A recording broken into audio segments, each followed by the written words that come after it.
On the way back, Giraud stopped first in Canada, then in England. But even this did not change the impression made in the United States. To journalists in Ottawa, Giraud declared that the only purpose was to restore the French army, for everything else is immaterial. To the press in London, which for 3 years had witnessed the efforts of Free France in the struggle for the national cause, he said no one has the right to speak in the name of France. In general, the people who heard and saw General Giraud there, whether they were invested with responsibility or not, conveyed the impression that, while his person and his career were worthy of all respect, he himself was not made for the administration of a country at war. It was recognized that he could play only a minor part in the revival of France. Meanwhile, in Algeria, the government, freed from dual power, was gaining firmness. The unification of the empire, the material and moral questions raised by the military situation, the links with abroad, relations with the resistance in the metropolis, the need to prepare what would have to be done in France from the moment of its liberation. All these presented our committee with many problems. We had 2 meetings each week. We discussed matters of extraordinary difficulty. The ministers, on the one hand, referred to the difficulty of settling matters, and on the other hand to the limitations of their capacities. We tried at least to prepare properly for the discussion and to conclude it with a positive decision. However, no matter how diverse the opinions were, I always had the last word, for there was no deep disagreement within the government on any issue. It must be said that in the absence of parliament, parties and elections, there was no political game played by the members of the committee. This made my task as a leader much easier. All the more so because on the technical side I was given every possible assistance. On June 10th, we gave the government a general secretariat and put Louis Jox at its head, with Raymond Offroy and Edgar Faure as his assistants. Jox liaised between the ministers and myself, drew up dossiers on matters on the committee's agenda, recorded decisions, ensured the publication of ordinances and decrees, and saw to their implementation. A paragon of conscientiousness, rarely silent, Jox was a silent and active witness at all the committee's meetings for 3 years. The General Secretariat became the instrument of the collective work of the government.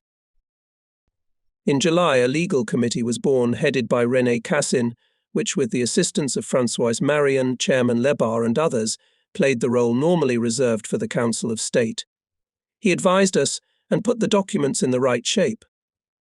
Since the government in Algeria had to adapt the law to the military situation and to prepare the legislative, legal and administrative acts which France was to implement after liberation, it is difficult to underestimate the importance of this committee. On the other hand, the arbitration committee chaired by Pierre Tissier, also replacing the absent Council of State, issued provisional decisions on sanctions for offences committed by Vichy, decisions concerning the internal workings of the institutions. Finally received a secretary and a military committee, Colonel Billiot, who assisted me directly. During the month of July, the institutions, the staffs and public opinion realized that the men in charge of the various departments, who had traditionally divided governmental functions among themselves, had become ministers, invested with authority and responsibility according to their functions. That the chronic improvisation in which the Algerian authorities had been engaged since the Vichy regime in North Africa had been abolished, had now given way to a competent and properly directed organism, that the newly constructed central apparatus had replaced the pseudo-federation of Algeria, Morocco, Tunisia and West Africa, and that the new central apparatus had been replaced by a pseudo-federation of Algeria, Morocco, Tunisia and West Africa. As a consequence of all this, a change took place in well-known circles, whereas hitherto the association around my person had been desired only by a few. It was now accepted here by all, as indeed by the whole mass of Frenchmen. All this spoke in the final analysis of the emergence of the state, both in practice and in the minds of men, and it spoke all the more clearly that this state was not anonymous. Since Vichy could no longer mislead anyone else, enthusiasm, solidarity, not to mention personal claims, were all automatically turned toward de Gaulle. In North Africa, the ethnic and political structure of the population, the behavior of the authorities, and the pressure of the Allies slowed down this evolution. But it became henceforth irresistible. A veritable flood of human feelings and aspirations illuminated that deep thirst for legality which is prompted by the desire for the public good of France. A legality which France has always recognized, no matter how great the trials it has endured. No matter what the formulas considered legitimate at the moment, there was an elemental need, and although I was its symbol, I felt myself to be its instrument and servant. During the public ceremonies, this became clear to everyone. The concourse of enthusiastic crowds, the greetings of the representatives of the populace, the order of the official ceremonial, of which I was the centre by duty, were the expression of the popular instinct, the determination of the nation more powerful than all official decrees, openly assigned to me the duty of embodying the state and leading it. On June 26th, I set out for Tunis. I found there that the Regency was living under the sign of upheaval caused by the invasion of the enemy, by the policy of the Vichy regime, which supported the Axis powers, by the collusion of local nationalist elements with the Germans and Italians. The material damage was considerable, the political consequences as well. Before my arrival in Algeria, the civilian and military commander-in-chief, he had deposed Bey Moncef, whose behaviour during the occupation seemed undesirable to Giraud from the point of view of the circumstances that bound Giraud himself to France. Most of the members of both D-stores were arrested. In the villages, attempts on the lives and property of French colonists, committed by robbers and fanatics with the connivance, if not the direct assistance of the invader, had to be punished. The resident General Mast did his best to restore order. He acted intelligently, trying not to multiply the number of outcasts to make as many conciliatory contacts as possible, and to limit retaliation. I supported his actions. To the authorities, delegations, French and Tunisian influencers who came to see me, I argued that there were too many extenuating circumstances to assess what had happened. Before judging the mistakes committed by the indigenous population, one must take into account the corrupting example set by Vichy, in particular the scandal of the African phalanx, organized on orders from Vichy and fighting on the side of the enemy. I said that the most important thing now was to strengthen the ties between France and Tunisia, to establish the life of the country. I must say that since then my government has met with no serious difficulties in Tunisia. On the contrary, this noble kingdom has assisted France in her war efforts and has given her army its brave soldiers. I went to see the Bey of Sidi Lamine, who had ascended the throne by right of succession after the deposition of Moncef. He met me at Carthage, surrounded by his ministers, among whom, among others, was Bakush. Although public opinion had been stirred by the departure of Sidi Lamine's popular predecessor, the new lord bore the burden of power with noble simplicity. I was astonished to perceive how in his face the wisdom of years and character were combined with a devotion to his country and a desire to serve it. He himself, I am entitled to think so, saw in me the personification of France, self-confident and therefore magnanimous in short, as Tunis had often imagined and sometimes seen her. Since then I have felt a sense of respect and friendship for Sidi Lamine that has stood the test of time. On Sunday, June 27th, after the review of the troops and the solemn service in the cathedral, I went to the esplanade of the Gambetta amidst a joyous crowd. There, addressing hundreds of Frenchmen standing side by side with a multitude of Tunisians, I spoke of France, warning on behalf of her enemies that she would smite them with all the means at her disposal until the enemy was finally defeated, saluting on behalf of France her great allies. I assured them of her fidelity and a correct understanding of their interests, provided it was mutual. I then declared that if I accepted the cooperation of all until the war was over, I rejected in advance all subsequent pretensions that when the cause which I had undertaken for liberation and victory had ended in liberation and victory, de Gaulle himself would not stand for election. To France, I exclaimed, to our mother France we will say only one thing: the only thing that matters to us is to serve her. It is for us to liberate her, to defeat the enemy, to punish the traitors, to preserve her friends, to tear the bandage from her lips and the shackles that bind her. so that she may raise her voice and continue on the path that fate has set before her. And we have nothing to ask of her, except that on the day of her liberation she may condescend to open her motherly arms to us, that we may weep in them with happiness, and when our dying hour comes, that she may rest us peacefully in her good and holy land. On July 14th, Algiers, the capital of the empire and of battling France, displayed a picture of a reborn state and newfound national unity. The traditional military parade was like an act of rebirth.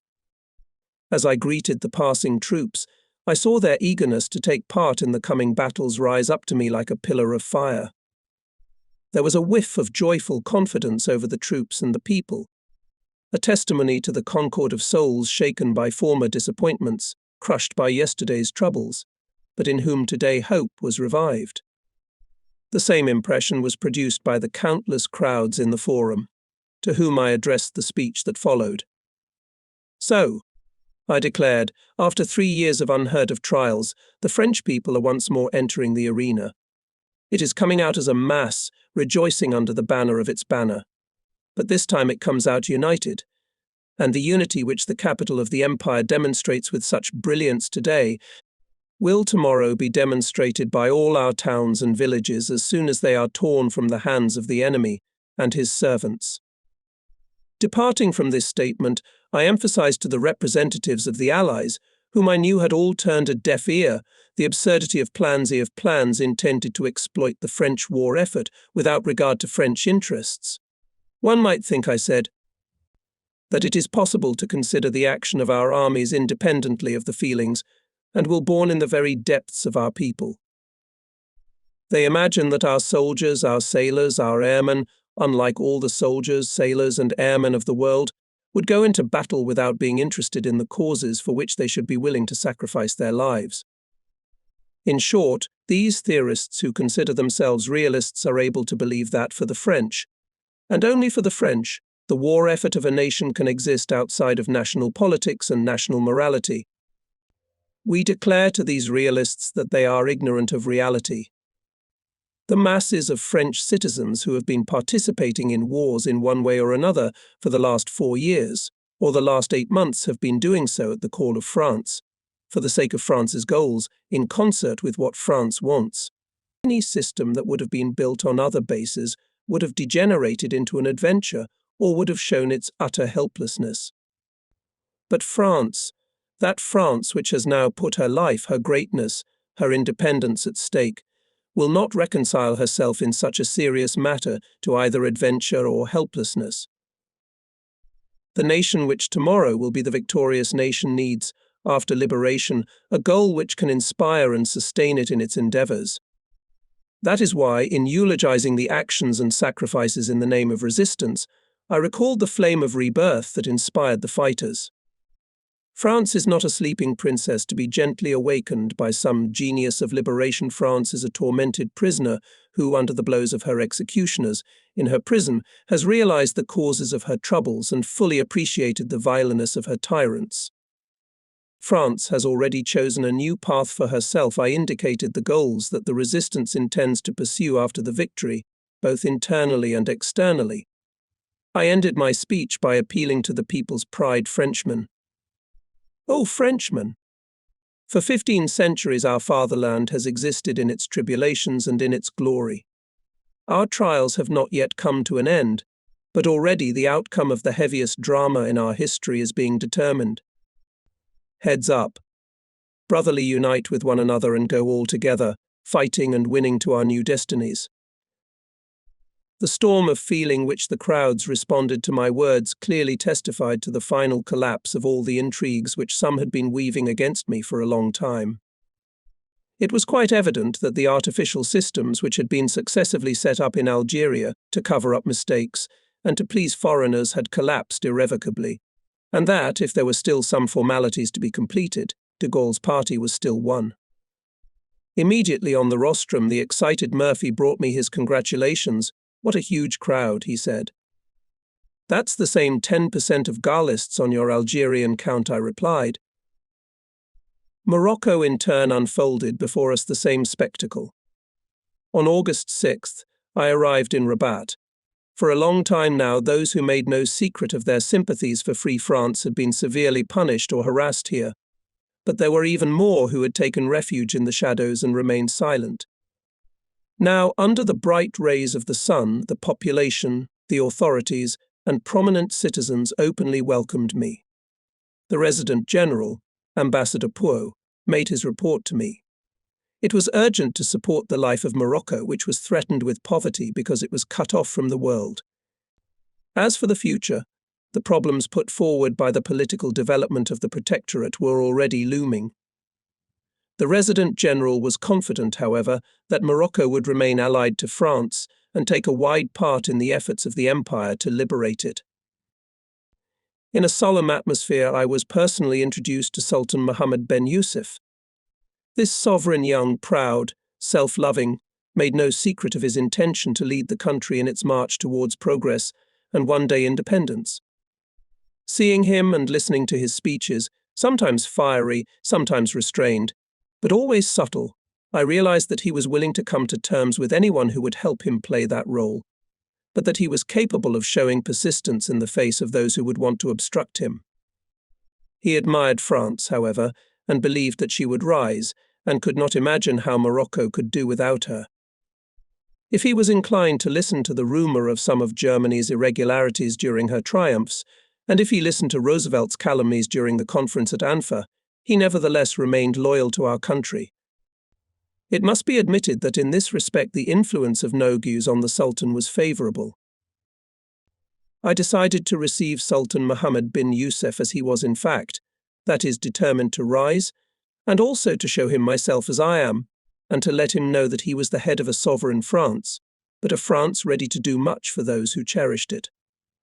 Taking advantage of the fact that the success and inspiring ideas of fighting France had in advance opened the way to his heart, I made a personal friendship with him. We also concluded with him a sort of pact of concord and common action, which neither of us ever broke as long as I could speak to him on behalf of France. On Sunday, August 8th, I arrived at Casablanca. All the walls of the city were decorated with banners and flags. Only 6 months ago, I had to live here in secret, somewhere on the outskirts of the city, behind barbed wire and guarded by American sentries. Now my presence here was proof, and at the same time the center of the increased authority of France. After a ceremonial review of the troops, I addressed the crowd, which flooded like the surf of the sea over the entire Place de Lyout. I spoke in a calm and confident tone. France's participation in the victory is now certain, thanks to the unity of the French and the unity of the Empire. I referred to the example of Morocco, which, with the resounding voice of Casablanca, declares its zeal, its confidence, its aspirations in the afternoon hours I visited Meknes. The day of August 9th I devoted to Fez. The Arabian city, which I crossed from end to the sound of trumpets and through a forest of banners, was as it were flooded with demonstrations, quite surprising for a city famous for its centuries of intransigence. At last, on August 10th, in the neighborhood of Ifrane, I was solemnly welcomed by the Berbers and their chiefs. At the very time when in Tunisia, in Algeria, in Morocco the last vestiges of any misunderstandings were dissipating, the French Antilles joined us in a single powerful impulse. They did it on their own initiative, without the direct participation of the Allies. Since 1940, High Commissioner Admiral Robert kept these colonies under Marshal Pétain. With the cruisers Emile Bertin, Jean d'Arc, aircraft carrier Berry, auxiliary cruisers Barfleur, Quercy, Estoril, tankers Var, Mekon, as well as a garrison of considerable size, he maintained a strict regime and, in exchange for his neutrality, obtained food supplies from the Americans. But as events unfolded, the population and military elements began to show a desire to join those fighting the enemy. In the spring of 1941, I sent Jean Massip, aka Colonel Perrel, to the areas of Martinique and Guadeloupe, instructing him to ensure the influence of Free France there and to send to our units volunteers who managed to escape from the island. In spite of many obstacles, Massip did everything conceivable. Operating in the British territories of St. Lucia, Dominica, Trinidad, with the help of loyal Frenchmen such as Joseph Salvatore and Adgar de Gautry, he was able to establish contact with the resistance groups of Fort-de-France and Bastille and send to the theatre of war more than 2,000 volunteers. At the beginning of 1943, everything indicated that a broad movement in the near future will join the camp of liberation of the French territories of the Americas and the forces there. In March, Guyana was freed from Vichy rule. For a long time it had been striving for this. As early as October 1940, I saw a unit of 200 men landed in Free French Africa under the command of Major Chardin, who came from the Mariani coast. Later, a committee of accession was formed under the chairmanship of Cayenne Mayor Sophie. On March 16, 1943, the population gathered at Place Palmiste loudly demanding the removal of the governor. People marched into the city with placards bearing the Cross of Lorraine, chanting the name of General de Gaulle. Seeing the general excitement, the governor resigned. Sophie then telegraphed me, informing me of his joining us, and also requested that a new governor of the colony be sent to Cayenne. But under pressure from the United States consul, he sent a similar telegram to General Duraud. And at that time there was not yet unanimity between the London Committee and the government in Algiers. Therefore the Americans, under whose control were the external communications of Guyana, arranged that Governor Rapin, Duraud's representative, should reach Cayenne quickly, while General Berthaud, who had been sent by me, could not get there at all. Further, taking advantage of the fact that the supply of the colony depended on our allies, they forced Guyana to accept an administrator, a man quite respectable, but who did not meet the aspirations of the islanders. It is true that 2 months later the formation of the Liberation Committee in Algiers made it possible to settle what looked very much like a straightforward hoax. In June, a series of decisive steps were taken by Martinique.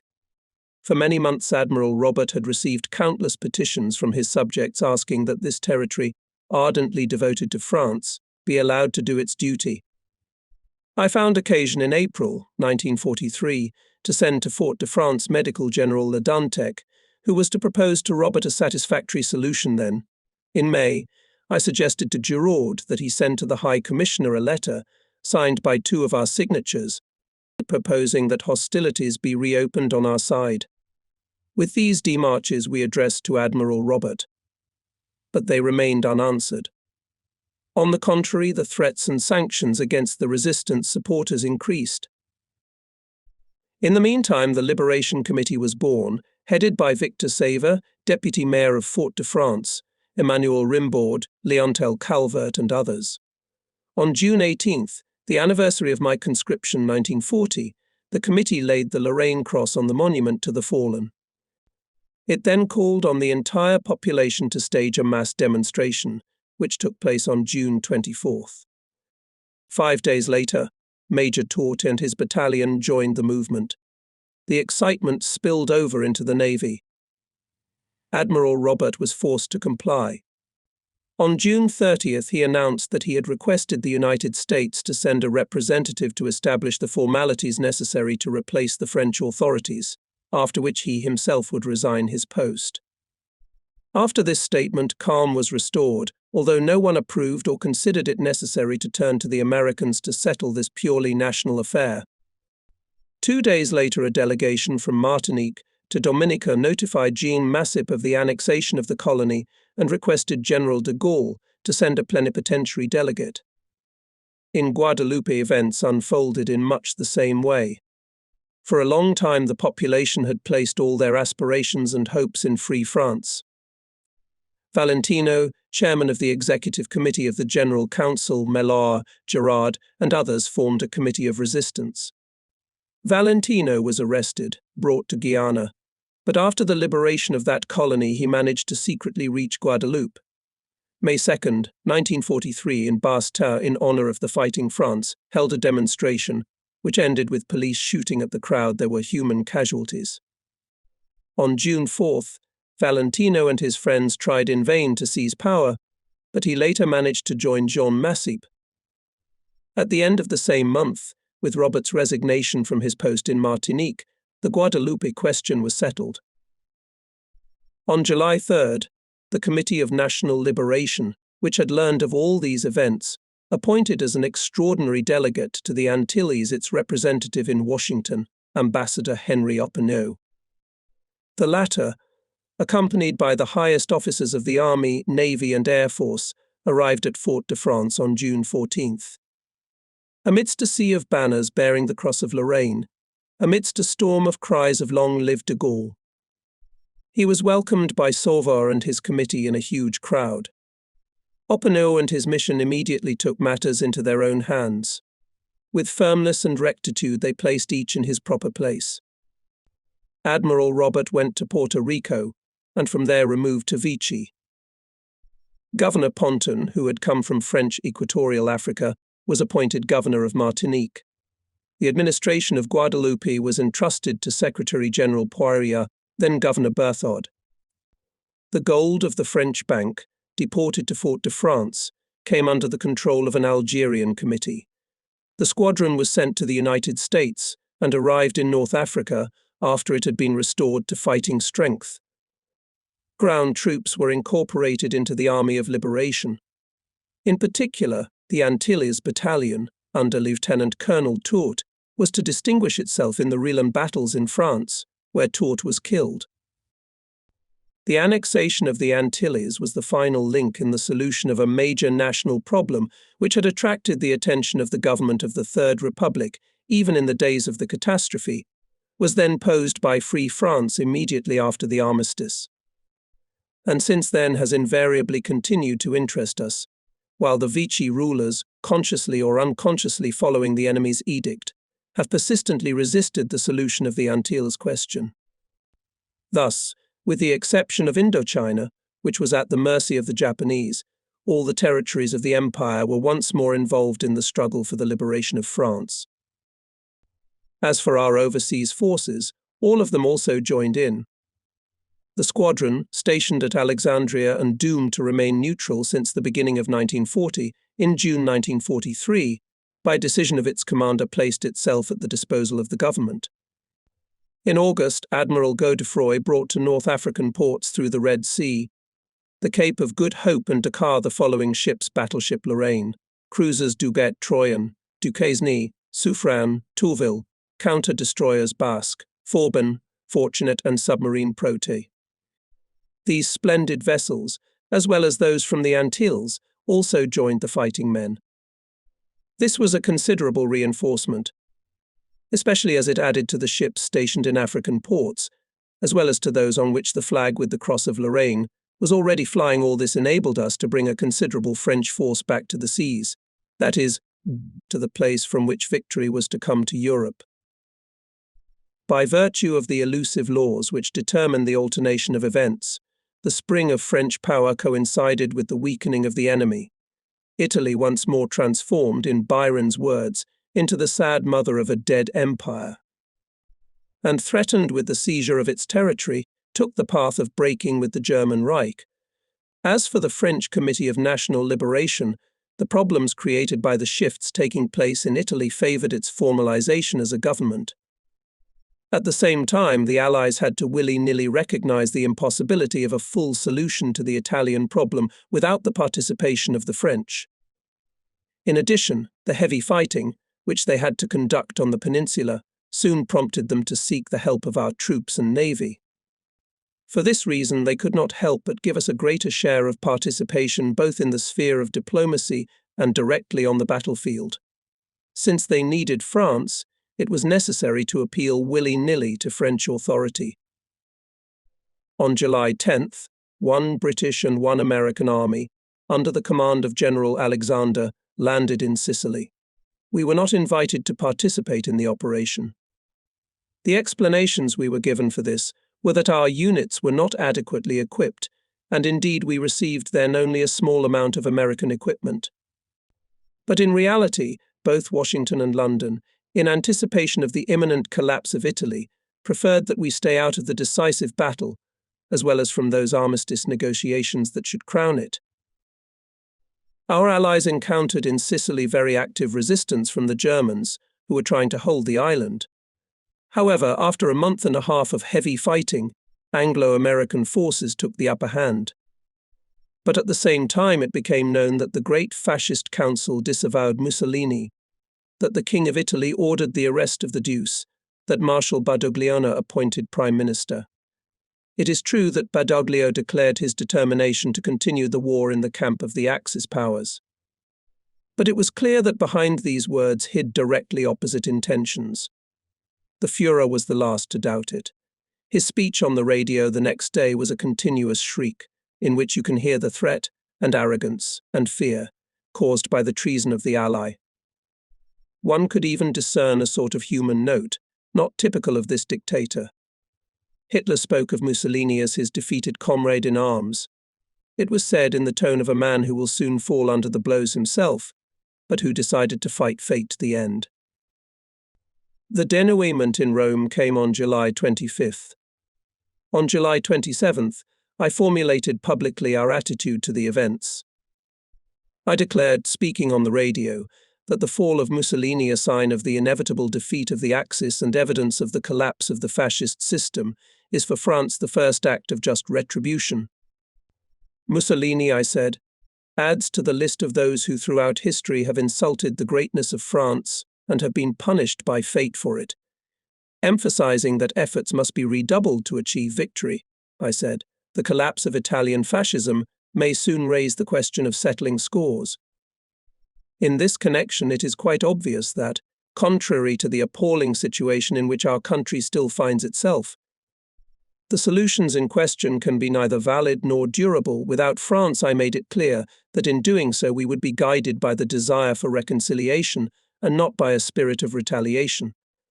For the close neighborhood, and to a certain extent the interdependence of the two great Latin nations, are, for all present animosities, such factors as will always guide the mind and hopes of Europe. Finally, I argued that the Committee of National Liberation in this matter has certain rights and certain duties given to it by the great majority of the French, by their confidence and ardent sympathy, and that, moreover, the committee must also in this case act as an organization responsible for the sacred interests of the country. But was it possible to pursue the political line thus formulated without freeing ourselves from the confusion that prevailed in our country? On July 31st, Giraud returned from his journey abroad, and I put the question openly, in his presence, to the committee. This time the government took decisions which brought us nearer to our goal. Henceforth the leadership of the committee and the chairmanship of its meetings rested with de Gaulle alone. Although Giraud retained, together with the title of chairman, the right to sign ordinances and decrees on an equal footing with me, this was henceforth a mere formality, for the relevant texts were adopted in advance by the Council of Ministers, with me as the sole arbiter. In the military field, it was decided to merge all forces. The Supreme Military Committee became, under my chairmanship, the Committee of National Defense. Giraud was by special decree appointed Commander-in-Chief of the French forces. It was taken into account that at the moment when Giraud would have to lead operations in any particular theatre, he would resign from the government. General Legenthiaume, summoned from Madagascar, became Vice-Commissary and soon afterward Commissioner of National Defense. General Lai, Admiral Lemonnier and General Busca became Chiefs of Staff of the Army, Navy, and Air Force respectively. General Koenig, Admiral Obuano, and General Vallin were appointed as their assistants. As for Juin, he remained in command of the Expeditionary Corps intended for action in Italy, and was to prepare these actions. So the main issues in principle were solved, but it was still necessary to implement these decisions. In spite of previous experience, I wished to hope that this time we would succeed, that General Giraud, having received the highest rank and the widest powers which the committee could give to a military leader without prejudice to himself, would not henceforth be disobedient to the government. That he would be wary, in the exercise of his functions, of acting contrary to him on whom the burden of governing authority rested. At first we hoped that this would be the case. During August and the first days of September, the National Liberation Committee, continuing to function on the same basis as in July, fulfilled its role as a government. In this way, we were able to solve a number of problems concerning mobilization, finances, supplies, ports and airfields, public health, and so on. The difficulties were very great, which is understandable when one considers the hardships suffered by these territories, which had normally lived on imports, which had now ceased, were deprived of skilled personnel who had gone into the army, and were burdened with a multitude of duties, as well as overcrowding due to the presence of Allied troops and the huge number of refugees from the metropolis. At the same time, the committee clarified its positions on both the resistance and the Vichy regime. The committee decided to convene a consultative assembly in November on September 3rd. The committee unanimously adopted the following decision, which was soon made public. It is necessary, as soon as circumstances permit, to prosecute Marshal Pétain and all those who have been or are members of the pseudo-government he has formed who have capitulated, attempted to attack the constitution, collaborated with the enemy, extradited French workers to the Germans, and forced French troops to fight against the Allies or against those Frenchmen who are pro-Vichy. The same principles underpinned the committee's activities outside the country. The diplomatic, economic, military missions which Fighting France and the Algerian organization had sent to England and to the United States henceforth ceased to exist as independent and were united. Our two representatives, Vienno in London and Oppenot in Washington, became our sole representatives in these countries, having under them all the officials and officers who were in America or in England. In August, we instructed Jean Monnet, Commissioner of Supplies and Armaments, to enter into negotiations with the governments of America, England, and Canada with a view to obtaining, on the basis of reciprocity, a lend-lease, which was to concern various equipment and foodstuffs, reciprocal services, and to prepare the way for providing for the essential needs of France at the time of her liberation. At the same time, the Commissioner of Finance, Cove de Morville, agreed with the British Minister of Finance on the question of the financial treaty concluded in March 1941, which was now expiring. On September 7th, we proposed to Washington and London a draft agreement specifying the forms of cooperation to be established from the moment of the landing of the Allied troops in France between those troops on the one hand and between the authorities and the population on the other. We asked that the matter be urgently discussed by the three governments. We had every reason to fear that our allies cherished the idea of taking over, under cover of invoking the interests of the military command, the administration of our country as they advanced into its interior, and we were naturally determined to prevent this. Finally, in connection with the surrender of Italy, and because our allies were, we were sure, least inclined to join us in the benefits and honours of the triumph, we informed them officially that the French Committee of National Liberation expects to take part in the armistice negotiations and then in the discussions and decisions within the appropriate bodies designed to ensure the fulfillment of the conditions to be imposed on Italy. This was stated in the note that René Massigli handed to Macmillan and Murphy on August 2nd. The same note specified the points of direct interest to France which, in our opinion, should be included in future treaties. In the military field, the cooperation of the head of the government and the commander-in-chief was at this time proceeding satisfactorily. General Giraud, delighted at having secured for himself a rank which he held dear, and at being able to subdue the compounds of the French Free Forces, emphasized his loyalty in every possible way. The Committee of National Defense carried out without any complication the measures relating to the unification of these forces. Leclerc and his column reached Morocco. Lamin's group stood in Tunisia. Various ships and several air groups from North Africa were sent to England, where they were to operate from English bases side by side with units of our Lorraine Cross. At the same time, the Committee of National Defense drew up a plan for the reorganization of the Army, Navy, and Air Force, based on the use of our existing command staff and troops equipped with armaments obtained from the United States. As for the use of these forces within the coalition, our plans were put on paper in the form of a memorandum signed by de Gaulle and Giraud and sent on September 18th to Roosevelt, Churchill and Stalin. Indicating how many compounds and which ones we can put again, we noted that, without prejudice to the operations planned in Italy with the participation of our forces, it is necessary to use the bulk of the French forces on land, sea and air for the liberation of France, and to begin with the southern part of the metropolis, based on North Africa. However, we wrote, it is necessary that some of the forces we provide should take part in operations in the north. At least one French armoured division should be transferred to England in time to ensure the liberation of Paris. On the other hand, a regiment of paratroopers, several ships and 5 or 6 air groups should be put into action from the moment of landing. Finally, we communicated our determination to send to the Far East, as soon as the battle for Europe was over, an expeditionary corps and the bulk of our naval forces to contribute to the struggle against Japan and to liberate Indochina. All this was to be accomplished gradually, point by point. In August, I inspected land units in Algiers, warships stationed in the ports of Algiers and Oran, and air bases. Everywhere I collected officers. From the moment when the catastrophe of 1940 broke out, the failure of the Vichy leaders, the inertia of obedience to discipline, a series of random circumstances could not but affect the French officers, men of honour and duty. And they were not immediately on the right path. But none of them in the depths of his soul never lost hope to rejoin the ranks of those fighting against the enemies of France.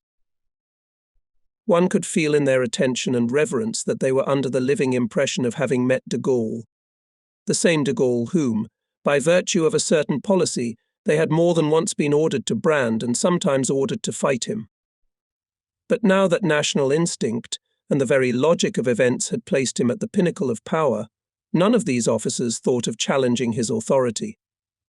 I could see that they were disposed to listen to and understand what I said to them, and I myself endeavoured to speak to them in a dignified tone, but also with complete frankness. To do otherwise would have been unbecoming to me and to them.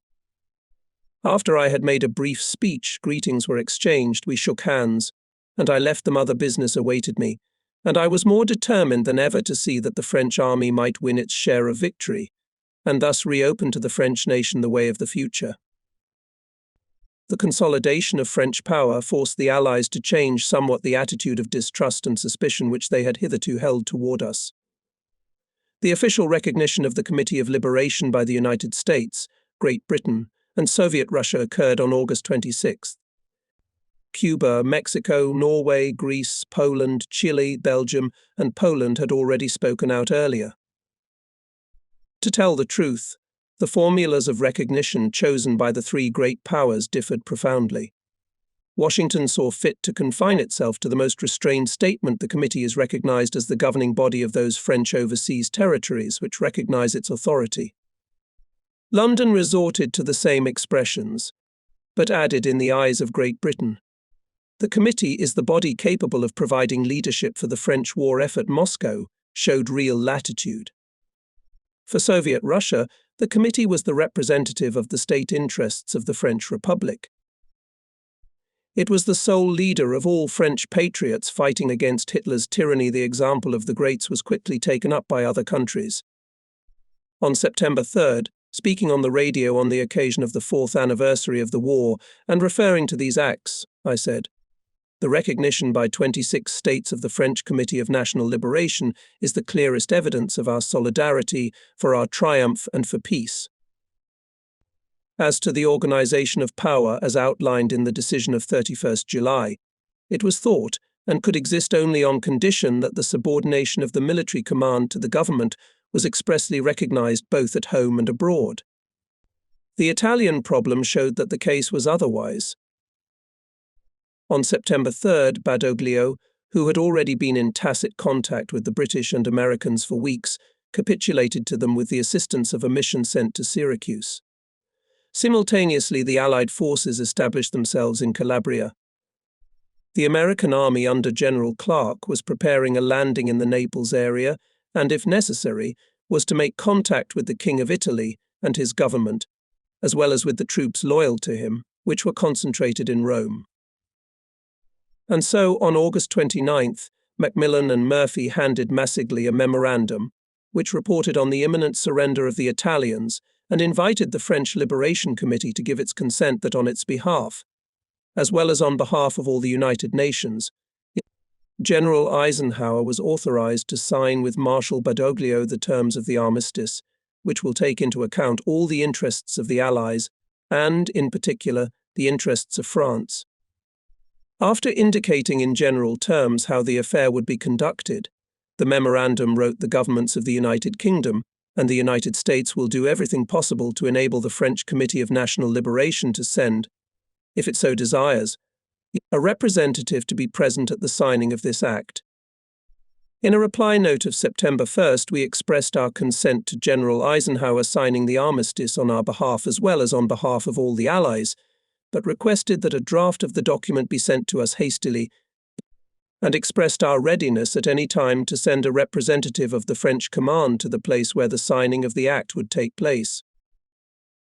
London and Washington were thus presented with an opportunity of showing, whether they agreed or not, that France should be their full partner in the series of acts which were to follow the cessation of hostilities. This occasion seemed all the more favourable because we were talking about Italy, where French forces had never ceased to fight, about Italy, whose territory could not be recaptured from the Germans without the participation of our army, and finally we were talking about a country which, among the Western participants in the war, had no other neighbour than France, and could not expect that its future in any sphere territorial, political, economic, colonial would be decided without France's participation. And yet we had to observe that in this most important matter the Americans and British had decided to act quite shamelessly against our committee, which they had only a few days before formally recognized. Already on September 8th in the afternoon, Macmillan and Murphy visited Massigli and told him that the surrender of Italy had already been accomplished and that General Eisenhower would announce it in half an hour.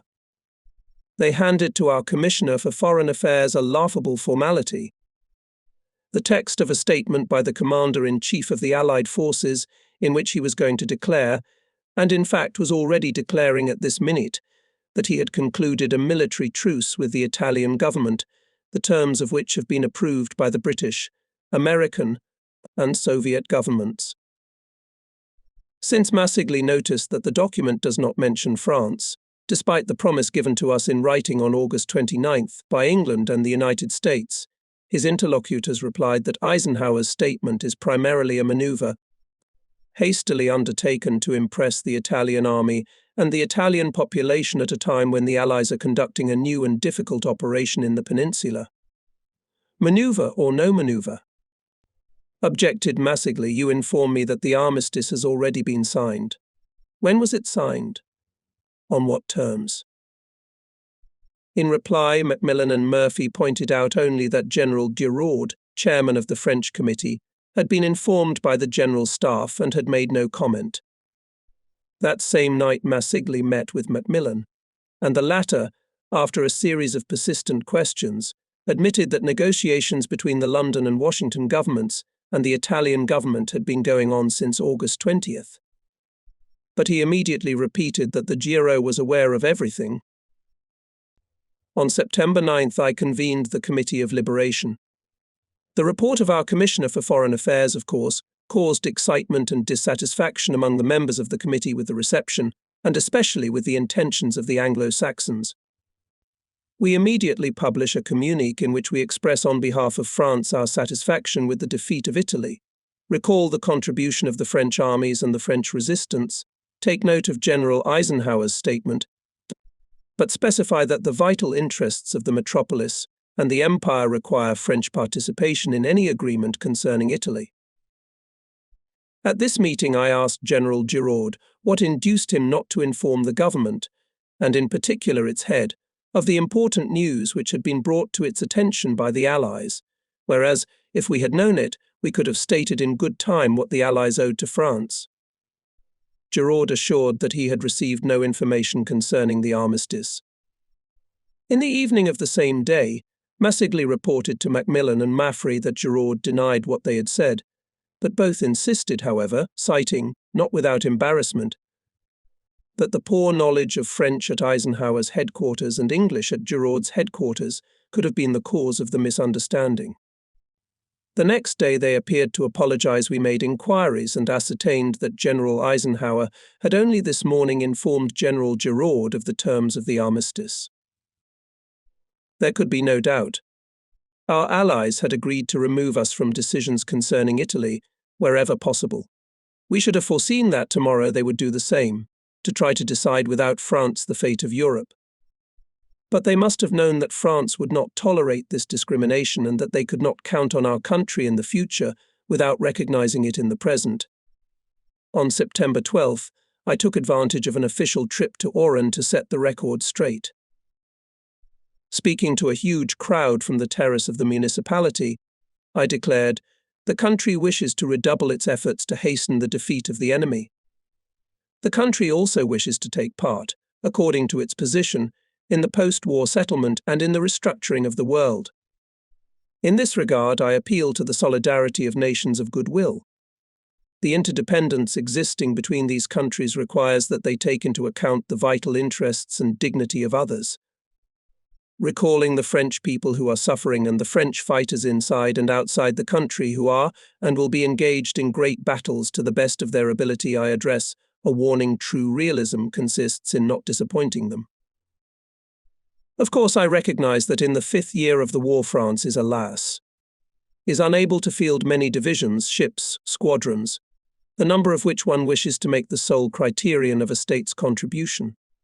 As a result of the calamity that has befallen France, it has had to stand almost alone against Hitler and Mussolini, and the capitulation of prominent persons has to a certain extent prevented the participation of the nation in this war. We have staggered. Yes, that's true. But should not the cause of this be sought in the fact that 20 years ago we did not spare our blood to defend others as ourselves? I concluded by saying, France claims, in the interest of all, a role befitting her in the general settlement of the approaching denouement of the war tragedy. All the orators of the world could not have been more eloquent than the popular cheers I heard in response to my speech. In the evening of the same day, I go to the Commander-in-Chief and congratulate him in the name of the government on the happy conclusion of the military operation. It was undertaken on his orders, and he himself led it. He took responsibility for its outcome, and it was to his credit. Although the measures he took were not on a large scale, he faced great difficulties, for he had to send men into the unknown, 900 kilometers from our bases, and to organize the interaction of units randomly drawn from the Army, Navy and Air Force. On September 24th, I spoke on Algerian radio and said the inhabitants of France and all its possessions greet the French fighters fighting in Corsica, to whom the Commander-in-Chief of the French Army, who are on the battlefield, he gives instructions for further action. The Committee of National Liberation sends the fighters and commanders, all Corsicans fighting for the liberation of their land, as well as soldiers, sailors and pilots, who bravely sent into battle revived French army, fervent expressions of love and pride on behalf of all of France. But while praising General Giraud's military merits, it could not be silent that his conduct toward the government was intolerable. And I repeated this to him the same evening, after congratulating him on his success. "This is already a conversation about politics," he said. "Yes," I replied. "After all, we are fighting a war." "And war is politics," he listened to me, but as if he paid no attention to my words. Essentially, Giraud did not recognize for himself any subordination. What he seemed to agree with, he still did not fulfill. By virtue of his character, his habits, and following certain tactics, he confined himself to military considerations, refusing to reckon with the real situation, national interests, and turning a blind eye to what was within the competence of the authorities. With such a mindset, he could not, in his relations with me, forget the former difference in rank. It cannot be said that he was not aware of the exceptional importance of the mission entrusted to me. More than once in public, and in private conversations with me, he proved it with touching magnanimity, but he did not draw any practical conclusions from it. To this it must be added that the circumstances which had previously placed him in the forefront in North Africa, the support given him by American politicians, the prejudice and dislike of certain French personalities against me, all had a certain influence on his thoughts and mode of action. It was necessary to put an end to this false situation. and I decided to induce General Giraud to withdraw from the government as soon as possible, while continuing to use his services. Moreover, the members of the Liberation Committee also realized that we could not delay any longer. 2 new members whom I introduced into the committee during the month of September supported this desire for decisive action. François de Menthon, who came from France, became National Commissioner of Justice.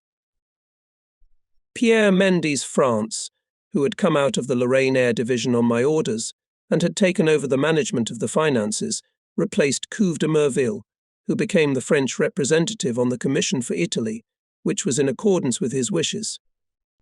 At the same time, the political situation in Corsica made a certain impression on our ministers.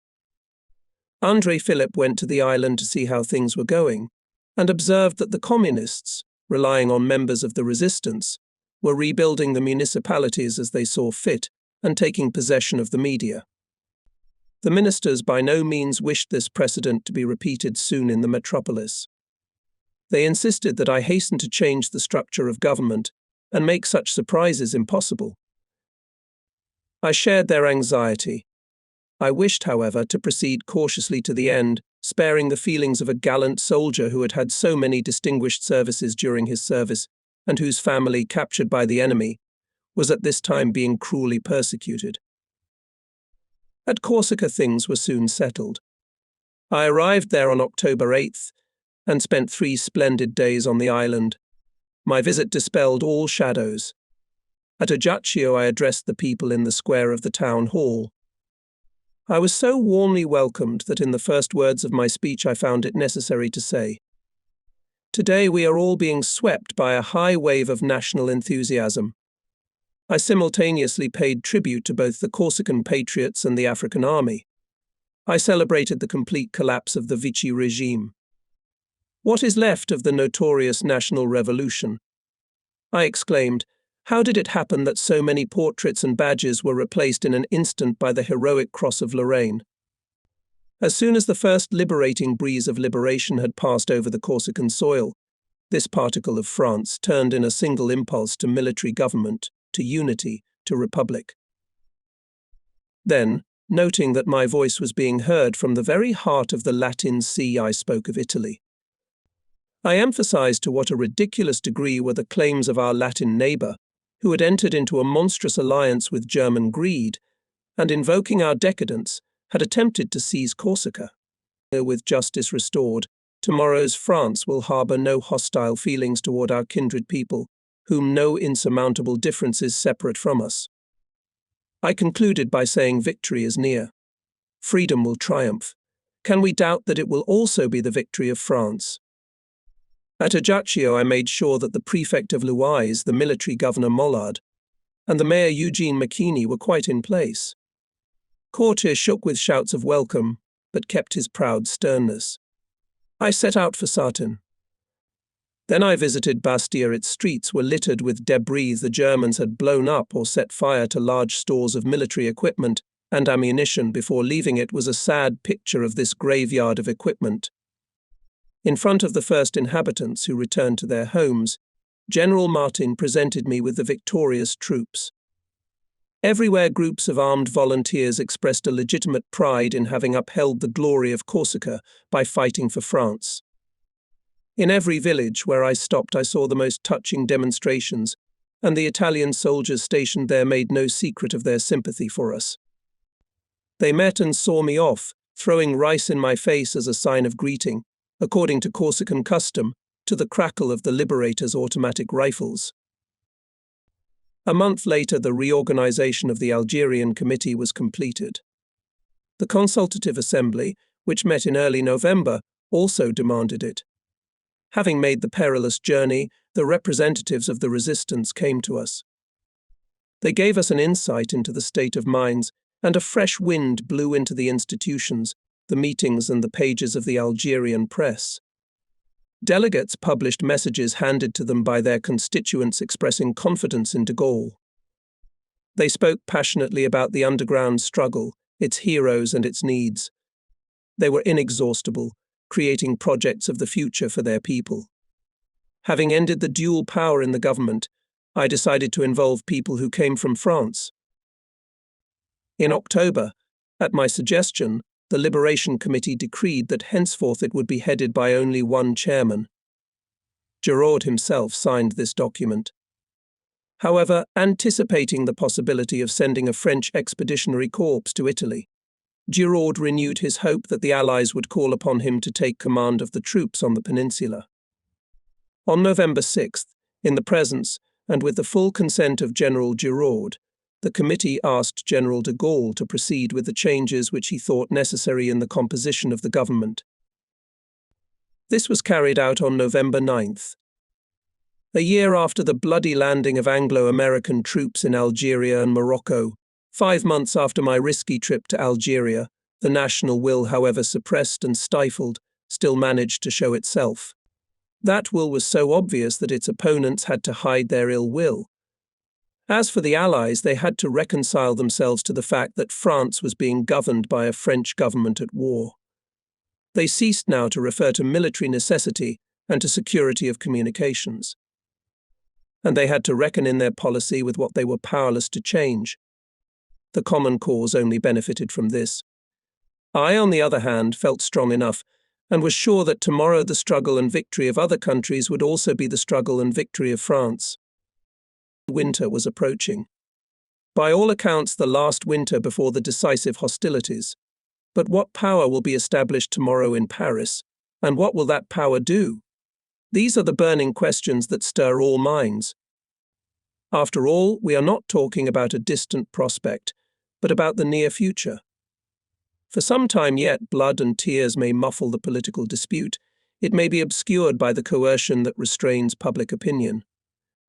In spite of everything, it has begun not only between officials and in the bowels of chanceries, but in the thoughts of the great mass of Frenchmen. A large number of foreigners are also engaged in this dispute. Everyone now knows that France will soon rise again. Everyone wonders what she will be like. This is what I had in mind when I made the change in the composition of the Liberation Committee at the beginning of November 1943. The country needed unity at a critical juncture. I wanted unity in the government as well. Let each of the major parties, or should I say spiritual families into which the French people have long been divided, be represented on the committee by men whose political face is known to all. But the resistance is also waging war, and some of its leaders, who have not yet been labelled, must also take a place near me. Finally, there must be some outstanding specialists who will help the committee with their knowledge and strengthen its authority. Henry Kay, Commissioner of State, and Pierre Mendes, France, Commissioner of Finance, are radicals, members of Parliament. André Philippe, liaison between the committee and the Consultative Assembly. André Le Troca, Commissioner of Military Affairs and Aviation. Adrien Tixier, Commissioner of Labour and Social Security, belonged to the Socialist Party. Louis Jacquinot, Commissioner of the Navy, is a deputy from the moderate group. Françoise de Menthon, Commissioner of Justice, is one of the leaders of the Christian Democrats. Here is a detachment of politicians: René Plavin, Commissioner for the Colonies; Emmanuel d'Estier, Commissioner for the Interior; René Capitaine, Commissioner of Public Education; André Dithilmy, Commissioner for Food and Industry; Henry Frenet, Commissioner for Prisoners of War, Deportees and Refugees, are all figures of the resistance who, until now, did not seem to belong to one current or another. General Catroux, State Commissioner for Muslims; Henry Bonnet, Commissioner for Information; René Massigli, Commissioner for Foreign Affairs; René Meyer, Commissioner for Communications and Merchant Marine; Jean Monnet, Commissioner for Food and Armaments on a mission to the United States, are all men of great merit and renown. Without the formal agreement of the ecclesiastical authorities, I cannot, as much as I would like to, introduce Monsignor Enki into the government. So there has been a change in the composition of the government, but it is by no means a coup d'état. There are 16 members of the Liberation Committee, only 4 of them new. It's true that 4 have dropped out. I am referring to General Giraud, who, with everyone else, recognized that his military duties were incompatible with the business of organizing the government; to General Georges, who retired with dignity; to Dr. Abadie, who wished to return to his scientific pursuits; and to General Legenthium, to whom I decided, according to his wishes, to give a post in England. And what about the communists? Their participation in the resistance and my intention to rally all the forces of the nation, at least for the duration of the war, led me to the decision to include 2 communists in the government. Since the end of August, this party had willingly promised us the assistance of many of its members. But when the time came to fulfill the promise, all sorts of obstacles prevented the communists, whom I had invited to the Liberation Committee, from giving me a favourable answer. The party delegation would offer me other names, or inquire in detail about my programme, or insist on giving the communists such and such portfolios. I was fed up with these protracted negotiations, so I broke them off. In essence, there were 2 different directions in the delegation.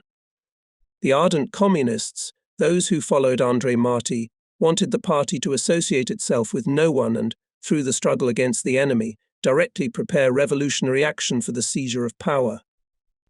But there were also supporters of flexible tactics, who aimed at penetrating the government by cooperating with others.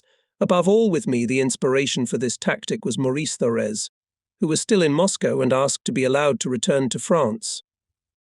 Finally, in March 1944, the communists made a decision. They agreed to let Fernand Grenier and François Bii take the posts I offered them, the former the Ministry of Aviation and the latter the Commissariat of State. Accordingly, the roles in the government were redistributed. Lé Troca was appointed National Commissioner, the government's delegate to the liberated territories. D'Arthelme replaced him in military affairs. In the hands of Mendes France, the direction of economy and finance was combined. The committee thus constituted was to undertake the work of finding and mobilizing all the means for the war, but at the same time to prepare everything necessary so that from the first day of liberation the country could be fed, rebuilt and governed. For a long time the blowing of the wind from across the sea had carried to the metropolis a call for effort and infused it with hope. And now the call of the motherland urged all those abroad who wanted to help her to act. A harmony was established between the active elements at home and abroad. Wishing to take advantage of such a proposal, I made a change in the composition of the Algerian government at the beginning of November and immediately convened the Consultative Assembly of the Resistance. As defined in the Ordinance of September 17th, among the delegates who came from France, 50 people received their mandates from the resistance organization. 20 people represented the political parties and were usually members of parliament, but of course, from among those who had not voted in July 1940 to give power to Pétain. The singling out of these and others was done as necessary by clandestine committees of narrow membership. But all of them arrived here with the conviction that they had been sent here by the masses fighting in the nights of occupation. These 2 categories of delegates were joined by a dozen communists, mostly deputies from the same department who had been arrested in 1939. They had been in Algerian prisons and were released by General Giraud. In addition, 20 representatives from resistance organizations in the empire and 10 Algerian general councillors attended the assembly. Whoever the delegates to the assembly were, they all had some common features that gave our consultative assembly a very definite identity. What brought all the delegates together and made them similar to each other was their painful concern for their comrades in the resistance, their desire to help them in every way, in arms, in money, in organizing propaganda. Of course, they always considered this help insufficient. On the other hand, they shared a vague but passionate desire for the renewal of the country. All these resistance fighters, who exposed themselves to all the dangers of the underground struggle, in which they often faced betrayal by some, indifference by others, fear and even censure by a considerable number of cowards, volunteered to fight not only against the German invaders, but also against the authorities, courts and police of what was still called the French state in the metropolis. The ardent solidarity of those who had suffered under it, the distrust and even hatred of everything official, bureaucratic, official, and finally the insistence on purging the old, these were the things that never left them, and, on occasion, led to unanimous fervour. To this must be added their affection for Charles de Gaulle, because he rebelled against opportunism, because he was sentenced to death, because in the homeland his distant and muffled word encouraged the too cautious and encouraged the wistful. But his efforts in the name of restoring national unity, defending sovereignty and revitalizing the state were less understood by most assembly delegates. It cannot be said, of course, that they were not concerned about the future of the nation. On the contrary, all groups had many ideas and plans on this subject. But if they were passionate preachers of projects for the reorganization of the whole world, they were very reticent about the organization of power, without which no force can do anything. If they dreamed of seeing France again in the front rank of nations, they dreaded the difficult struggle which might restore her to her former importance, and preferred to build up illusions of some deliverer like Roosevelt or Churchill, who would readily restore France to her former place. If they did not imagine that anyone else but me would be at the head of the country at the time of its liberation, if they envisaged that I might remain the head of France, while they themselves, having been elected by the people, would embark on some undefined but miraculous revival of the country, they were silent as to what prerogatives I should have to direct the realization of such a task. As they heartily welcomed de Gaulle, they were already murmuring about some kind of sole authority. So, in the realm of feeling there was agreement between them, but in their views they were divided into different spiritual families. Some were mere fighters absorbed in the struggle. Others, poets of action, admired the spirit of heroism and fraternity with which the resistance was imbued. And the communists, united in a compact mass, spoke extremely sharply, exaggerated their importance, and carried on a fierce propaganda. Finally, the politicians were convinced that our cause was the cause of the whole of France, and tried to serve it as best they could, but this did not prevent them from taking care of their careers, maneuvering to make a price for themselves, as professional politicians are supposed to do, calculating for the future in terms of parliamentary elections and the public offices which that future would probably bring them. Among them there were exes who were terribly proud of the fact that they had once done their duty and refused to take an unworthy step. However, knowing the abyss of contempt into which the former regime had sunk, they were quieter than water, lower than grass, and seemed to have set aside all ambition. But secretly, of course, they expected that everything would go on as before, only some reforms were needed. On the other hand, the new demanded many changes, spoke harshly of yesterday's system, but with all their reservations they had already experienced its appeal beforehand. In general, I saw around me courageous companions, filled with the best intentions, and I had respect for all of them, and for many of them even friendly affection. But at the same time, penetrating into their souls, I sometimes asked myself whether I was not the only true revolutionary among those who spoke of revolution. The opening of the Consultative Assembly took place on November 3, 1943. The atmosphere was exciting. Those present felt that they were here on behalf of the entire army of suffering and struggling Frenchmen, that they were representatives of the great strength of the French people. On behalf of the Liberation Committee, I addressed a greeting to the Assembly, assembled in spite of exceptional difficulties, and then pointed out that I had long ago decided to convene it at the earliest opportunity, and explained what I was asking it to do.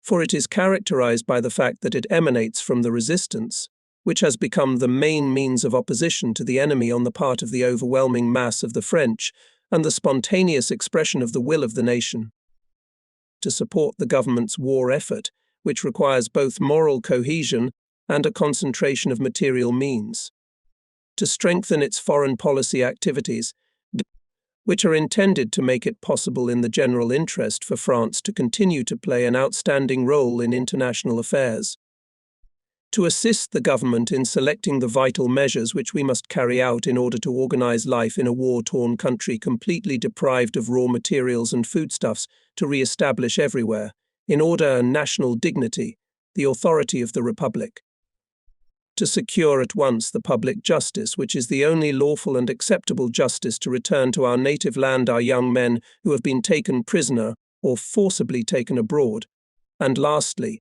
to draw up with the committee a project of the great reforms which are to be carried out. This, I said, is what the Liberation Committee expects from the Assembly.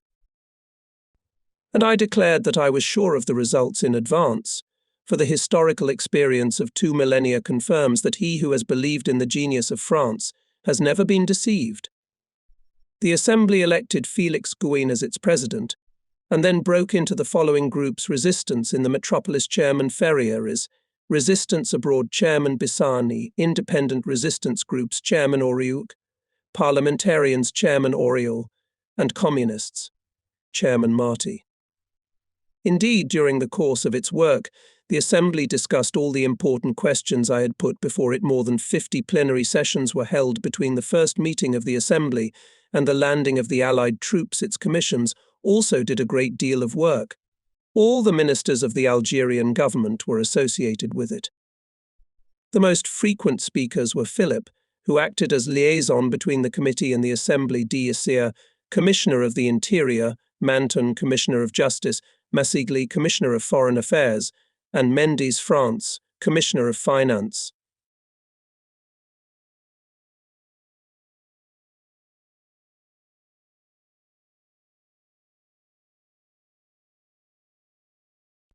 I was personally present at about 20 meetings, making either general speeches or debates. The ideas and feelings of the delegates expressed in this exchange of views were often of great interest to me, for I was anxious to know the innermost aspirations of these people. I therefore endeavoured to inspire the Assembly, to make its full significance known to the delegates, and to obtain a frank expression of thoughts. In its writings, the Assembly showed both understanding of the issues and conviction, which duly impressed both the French public and foreign informants.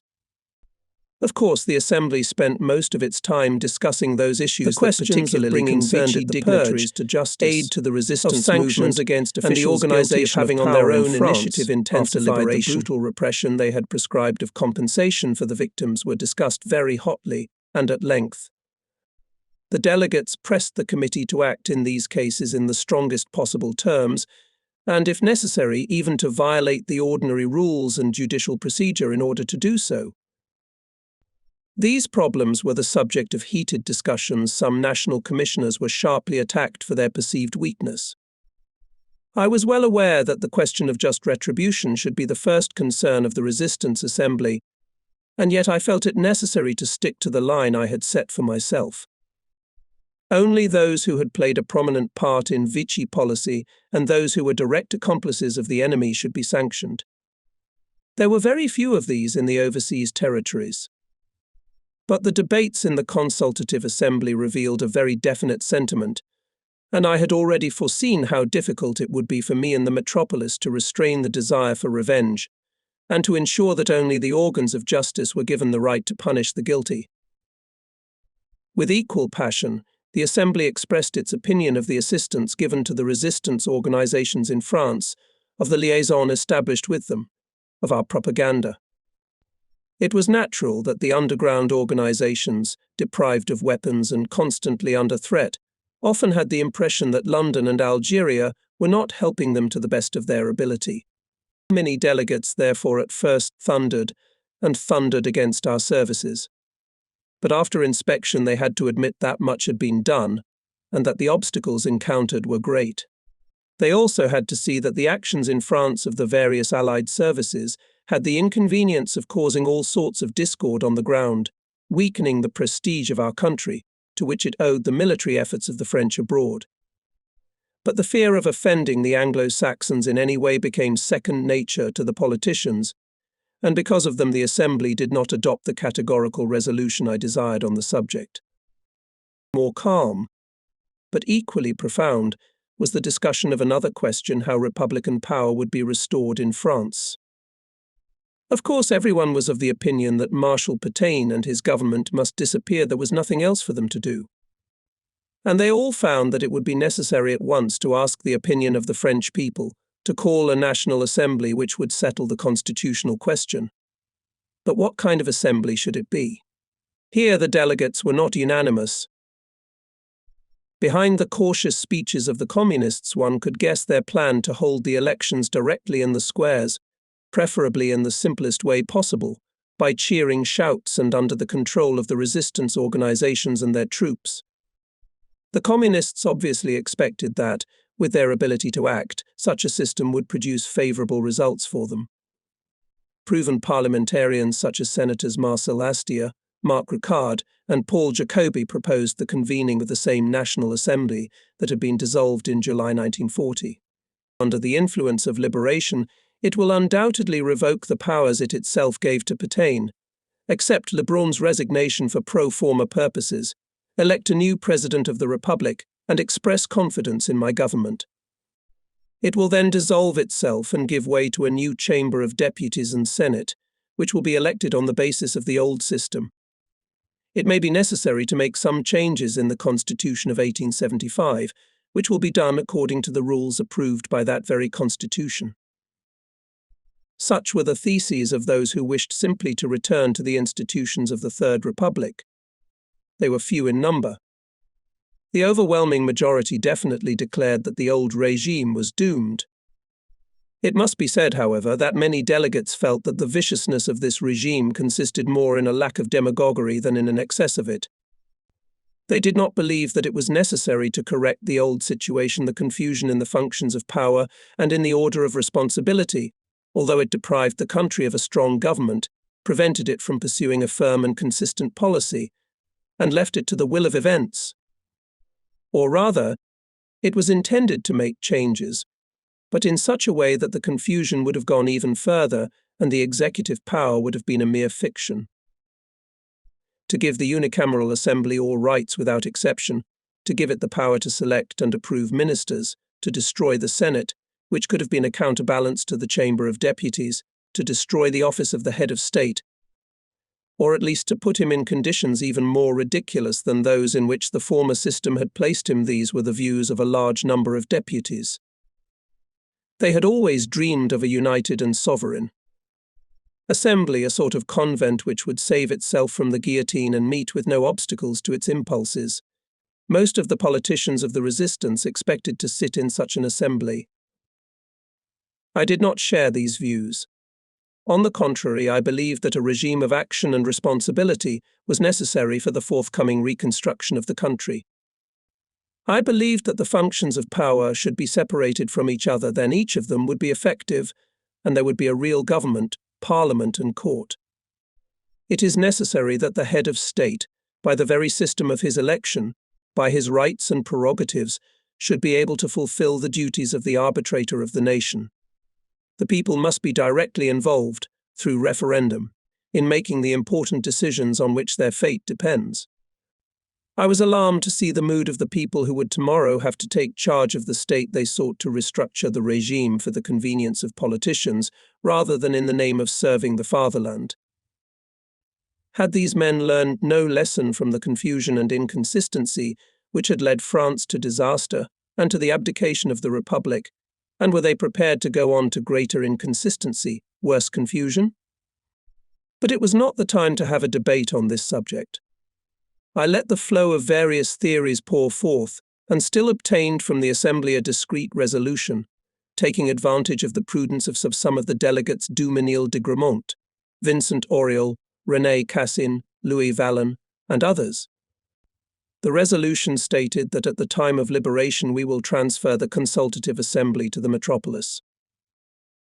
It will be enlarged accordingly and will continue its work in aid of the government, but as soon as the territory of France is liberated and the prisoners of war and deportees return, the country will successively elect municipal councils, general councils, and finally a national assembly, whose structures and role will be determined later.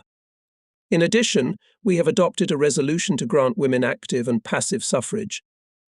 The Ordinance of April 21, 1944, which proclaimed this reform, put an end to half a century of controversy.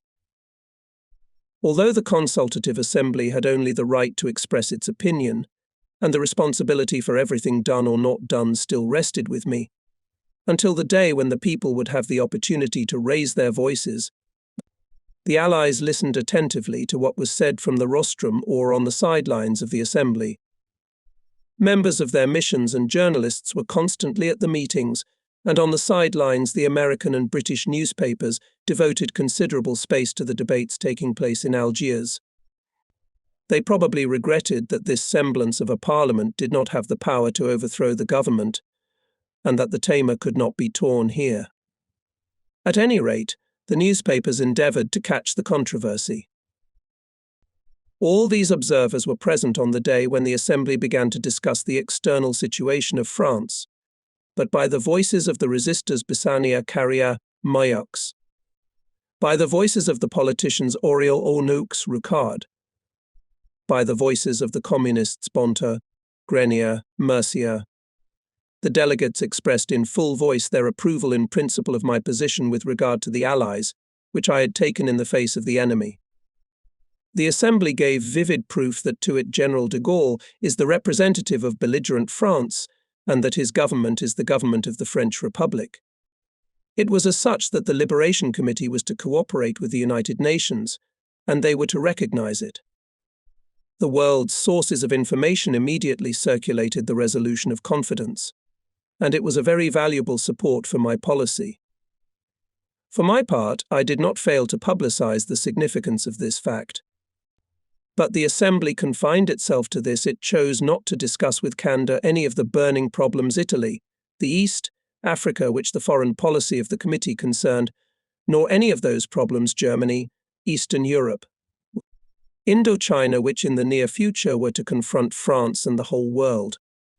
Equally cautiously it skirted the question of the political and administrative prerogatives which the Allies were scheming to obtain in France under the guise of military command. With regard to the conduct of the war and the participation of the French government and the French General Staff, the Consultative Assembly listened with reverent attention to my report.